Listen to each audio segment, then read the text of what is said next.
Hey guys, it's Medicosis Perfectionalis, where medicine makes perfect sense. Another day, another clinical biochemistry video. In previous videos, we talked about sorbitol. We talked about what it means to have reducing sugars in your urine. We talked about lactose intolerance and galactosemia. Today, let's talk about the glycogen storage diseases. Glycogen is a big sugar stored in your liver and your muscles, utilized by your body when you are fasting. This big sugar glycogen can be broken down into a smaller sugar, glucose. Then we can use glucose as a source of energy. There are many different types of glycogen storage diseases. Today we will focus on type 3 glycogen storage disease, also known as Cori's disease. So click the like button, click the subscribe button, and let's get started. Before watching this video, please refer to another video called Glycogen Metabolism, which you can find in this biochemistry playlist. What are these glycogen storage diseases? Glycogen storage disease type 1 is von Gerke, type 2 is Pompey's disease, type 3 is Cori, type 4 is Anderson,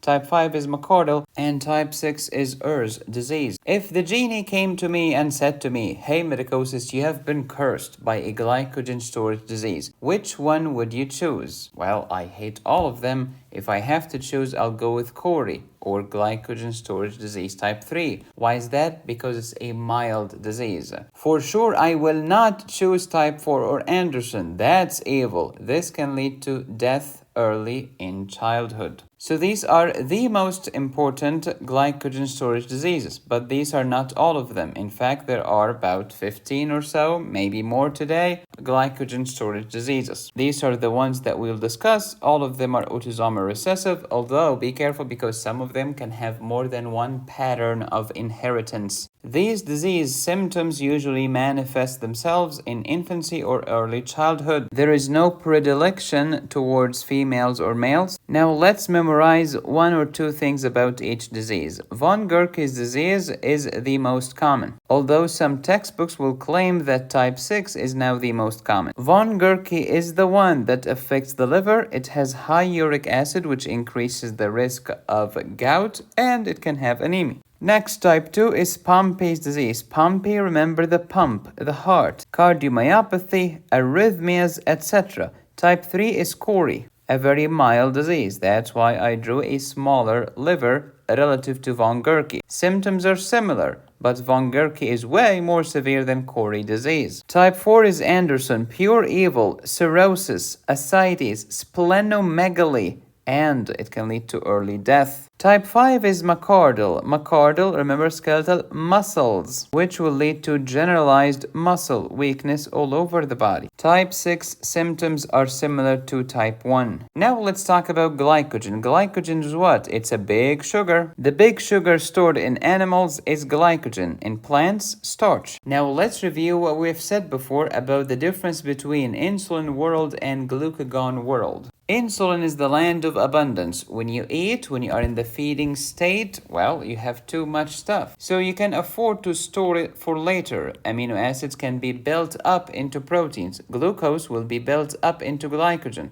i.e. the small sugar will be converted to the big sugar for storage. Use me for the now, glycolysis, or store me for the morrow, glycogen synthesis or glycogenesis. And let's store the free fatty acids as big triglycerides. So insulin is anabolic. It's a builder. It's in the feeding land. But in the land of fasting or starvation, it's the story of glucagon and epinephrine and basically almost every other hormone except insulin. Insulin alone is here. Every other hormone is almost anti-insulin. So glucagon, break down because I'm starving. I need readily available sources of energy right now. Break down the proteins into amino acids and then take those amino acids with some free fatty acids. You can make glucose from non-carbohydrate sources, i.e. new sources.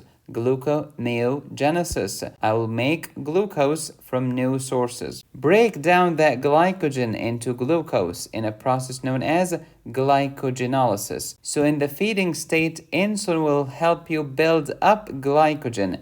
#glycogenesis. But in the fasting state, glucagon will help you break down glycogen. Hashtag glycogenolysis. What's the key enzyme in glycogen synthesis? Glycogen synthase. What's the key enzyme in glycogen breakdown? Glycogen phosphorylase. How did insulin activate the former? Glycogen synthase. By dephosphorylating that enzyme. But how does glucagon activate the glycogen phosphorylase? By phosphorylating it. Now let's take it up a notch. Here is glycogen built up. It's the land of insulin. But glycogen catabolism is the land of glucagon. Name the process, glycogen synthesis or glycogenesis. Name the process, glycogenolysis. Name the key rate-limiting enzyme, glycogen synthase versus glycogen phosphorylase. That's the most important enzyme here and the most important enzyme here. What's the second most important enzyme? If you're trying to build up, it's the branching enzyme. It adds branches. But how about the glycogen breakdown? It's a debranching enzyme. We're trying to break down, so you remove a branch. When you remove a branch or when you break down a bond in the presence of water, it's hydrolysis, so debranching enzyme has a hydrolase activity. So it's the feeding state versus the fasting state, the land of insulin versus the land of glucagon, the land of abundance versus the land of scarcity, anabolism stan versus catabolism stan. When you're trying to make a bond, usually it's a condensation reaction. Add this small sugar to this small sugar. Before you know it, you have a big sugar. But when you're trying to break down, you start with a big molecule, in this case it's glycogen, and you break it down into glucose, etc. So this is hydrolysis. Condensation versus hydrolysis. You're adding water in hydrolysis, but in condensation, water leaves the chat. So glucose up to glycogen. This is anabolism. Insulin stan. Insulin is helping the glycogen synthase. How? By dephosphorylating it. How about the fasting state? Glucagon is helping glycogen phosphorylase. How? By phosphorylating it. Now let's imagine that I have a glycogen storage disease. I cannot utilize glycogen. Do you think I'll be able to break it down into glucose when I need it? No. So I'll suffer big time during the fasting state, because it's during the fasting state that you need to break down glycogen into glucose. What's going to happen in the fasting state if I cannot break down glycogen to glucose? You will have low blood sugar, fasting hypoglycemia, and you will have tons of glycogen that you could not break down. Glycogen accumulation in organs such as the liver, hepatomegaly, the heart, cardiomyopathy, the muscle myopathy. My liver can suffer from enlargement or even cirrhosis. My heart can suffer arrhythmia and weak pumping, and my muscles will be weak, and I will be exercise intolerant. All of these are symptoms of glycogen storage diseases, because medicine makes so much sense once you understand what the flip you're talking about. For the gazillionth time, insulin comes from the beta cell of the pancreas. It is the building state, the feeding state, dephosphorylates the key rate-limiting enzyme. Glucagon comes from the alpha cell of the islets of Langerhans in the pancreas. It will phosphorylate the key rate-limiting enzyme. It's released in the fasting state. So insulin helps glycogen synthase by dephosphorylating it, i.e. removing a phosphate. Glucagon is helping glycogen phosphorylase by adding a phosphate, phosphorylation. There is another enzyme that takes that phosphate and literally adds it to the glycogen phosphorylase to activate it, and this is known as glycogen phosphorylase kinase, which adds a phosphate to glycogen phosphorylase. Ergo, glycogen phosphorylase kinase. A kinase is an enzyme that adds a phosphate. Notice that glucagon, the land of starvation, adds a phosphate. So if I see tons of phosphate in your cell, it means that you are starving. Accumulation of cellular phosphate is a starvation signal, signifying prolonged fasting. Do you see this? This is a carbohydrate, a sugar made of only 3 carbons, i.e. a triose. How about my glucose? No, glucose has 6 carbons. It's a hexose. When I'm joining together glucose molecules in order to make glycogen, how do I bind the glucose molecules together? By glycosidic linkages, covalent bonds. So here is a glycosyl residue, another glycosyl residue, bind them together by a glycosidic bond. So let's join some monosaccharides together to make disaccharides and then polysaccharides. So let's join 2 monosaccharides together to make 1 disaccharide. Monosaccharide plus monosaccharide, thank you glycosidic bond, water leaves the chat because this is dehydration, i.e. condensation reaction. Now you have a disaccharide. Keep adding them together, glycosidic bond, condensation, water leaves, you end up with a polysaccharide. This is a glucose. This is a glycogen. Look at that. Here is 1 monosaccharide. Here is another monosaccharide. And we're doing what? Joining them together. Glycosidic bond. You end up with disaccharide. In this example, if the bond is between 1 and 4, it's a maltose or cellulose. Which picture is this one? This is a beta configuration, so this is cellulose. But if it's alpha, then it's maltose. To understand the difference between the alpha and the beta, check out my biochemistry playlist for MCAT, especially my video on the chair configuration. Can you give me some examples of polysaccharides? We have cellulose, plants, starch, plants, glycogen, animals. Look at the starch in plants, alpha 1 and 4 glycosidic bonds. Okay. But look at glycogen, also alpha 1 and 4 glycosidic bonds.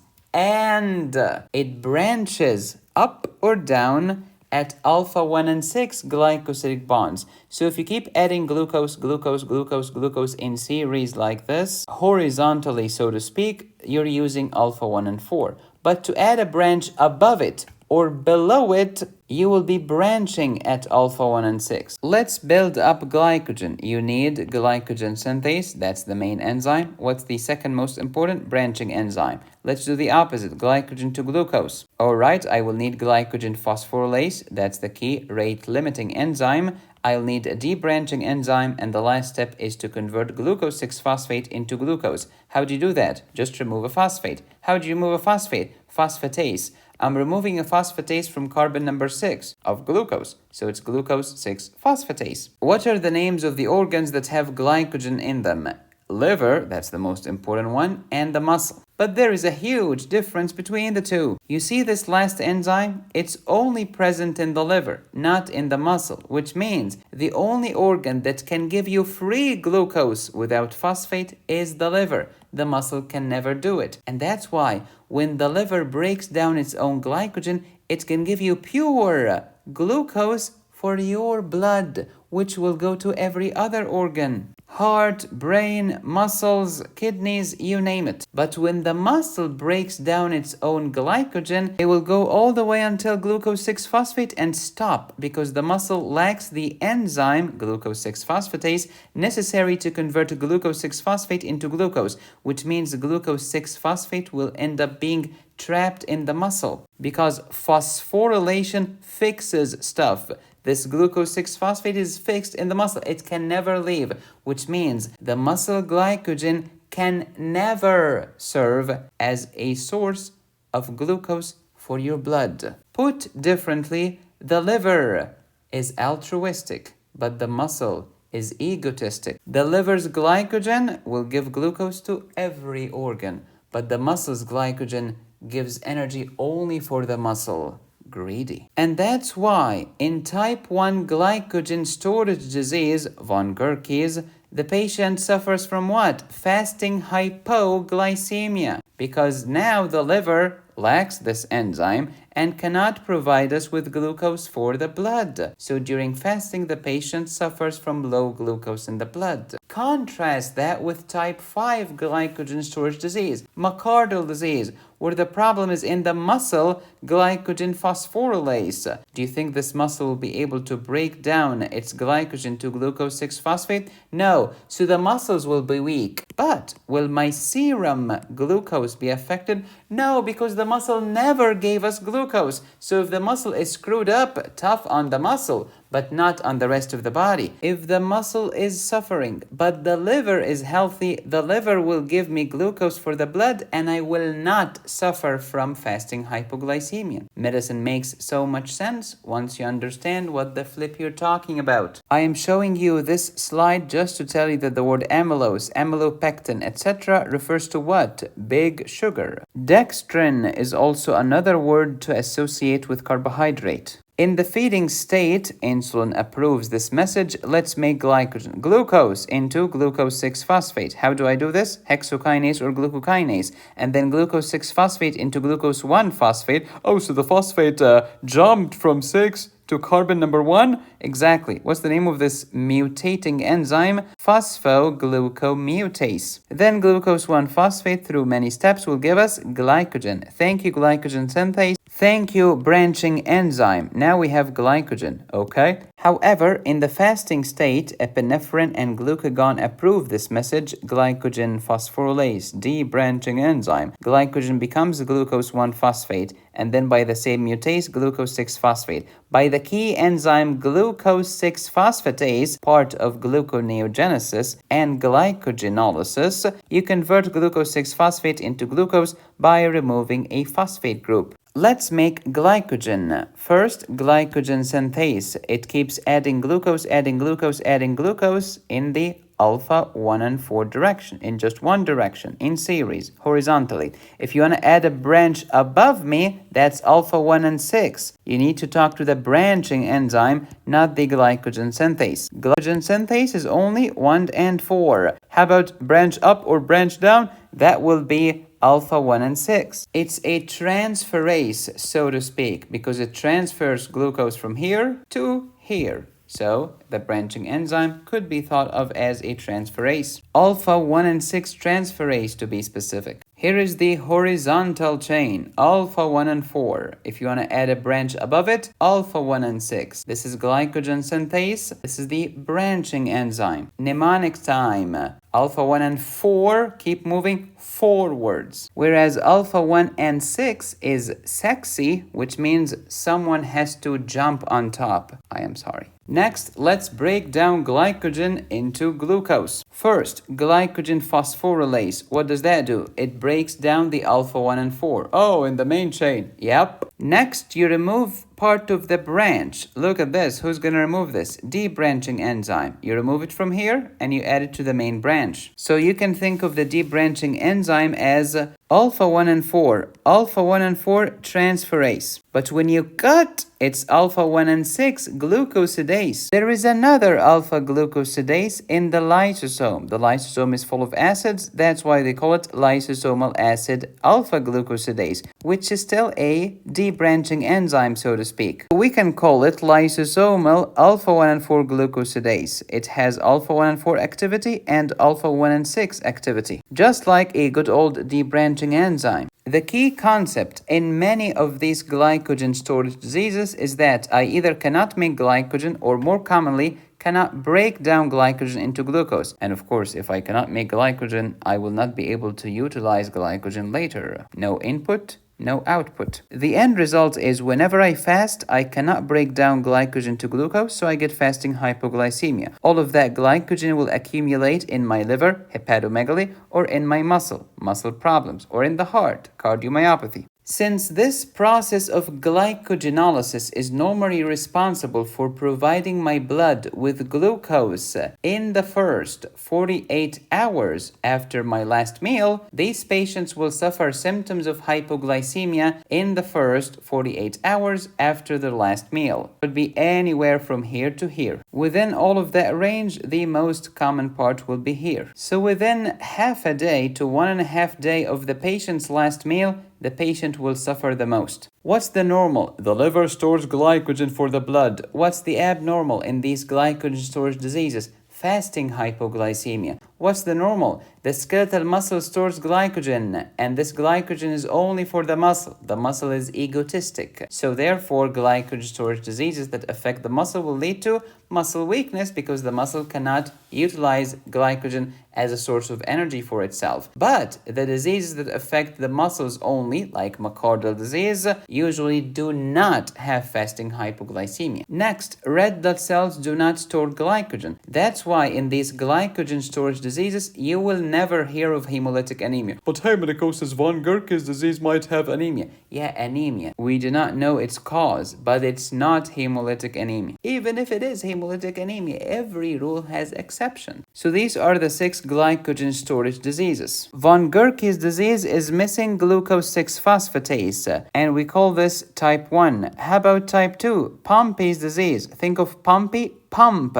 The problem is in the heart's lysosomal acid alpha-glucosidase. You can also call it alpha-1 and 4 glucosidase. Some books will even call it just debranching enzyme, which is fair enough. Type 3, which is Cori, is a problem in the debranching enzyme. Type 4 is Anderson, is a problem in the branching enzyme. No input, no output. You know who's trapped in the liver? Glucose 1-phosphate. If you're phosphorylated, you're trapped. These liver cells will be toast, and the patient can develop cirrhosis. Anderson is evil. Myocardial disease is a problem in the glycogen phosphorylase only of the muscle. So I get what? Muscle weakness. How about type 6, which is Ehr's disease? Same glycogen phosphorylase, but the one that's in the liver. So you get hepatomegaly and fasting hypoglycemia. Complications of all of these glycogen storage diseases include liver failure and cirrhosis, yeah, arrhythmia and cardiomyopathy, yeah, as well as muscle weakness and muscle destruction. How can we diagnose? You can look for the abnormal gene on its corresponding chromosome,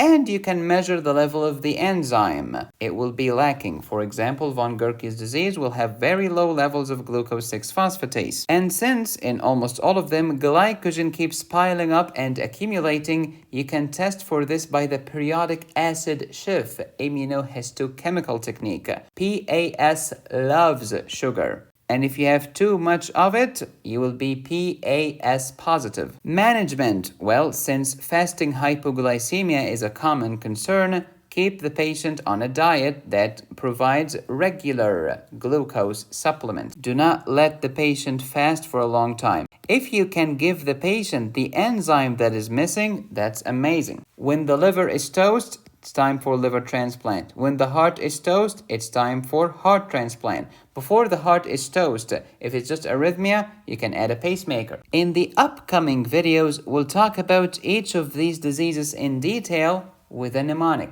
Quiz time! Can you tell me the answers to all of these 8 questions in the comment section? You will find the correct answer to each in the subsequent videos in this clinical biochemistry playlist. Glycogen storage disease type 3, Cori disease. The defect is in this gene on this chromosome, the short arm of chromosome 1. What's the deficiency? The debranching enzyme is missing. Do not forget that the debranching enzyme is also known as glycosyl alpha-1 and 4, alpha-1 and 4 transferase, and alpha-1 and 6 glucosidase. It also has some hydrolase activity. All of these are acceptable names. Symptoms very similar to von Gerke, which is type 1, but they are mild.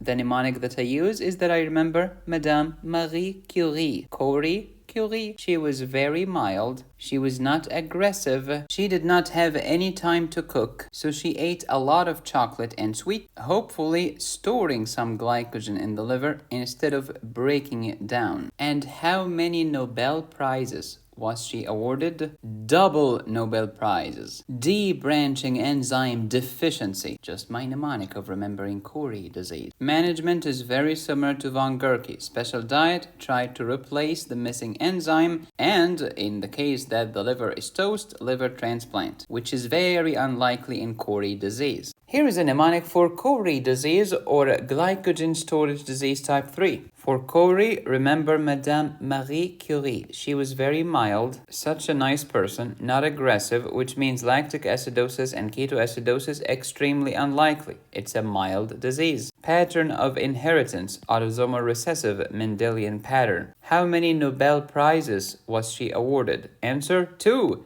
Double Nobel Prizes, so the D-branching enzyme. Double D-branching deficiency. When I'm missing the D-branching enzyme, I will be unable to break the glycogen down into glucose. If you like this video, you will enjoy my endocrine pharmacology course. It will teach you about the different types of insulin, calculating the dose of insulin for your patient with diabetes, the difference between type 1 and type 2 diabetes, as well as diabetic ketoacidosis. Download it today at medicosisperfectionalis.com. To learn about diabetes of pregnancy, gestational diabetes, and to learn about preeclampsia, eclampsia, acute fatty liver of pregnancy, the liver diseases that happen in pregnancy or around pregnancy, download my OBGYN High Yields course at medicosisperfectionalis.com. There are more than 600 premium videos available on this channel if you click the join button and choose the highest tier. Please subscribe, hit the bell, smash like, support my channel on Patreon, PayPal, or Venmo.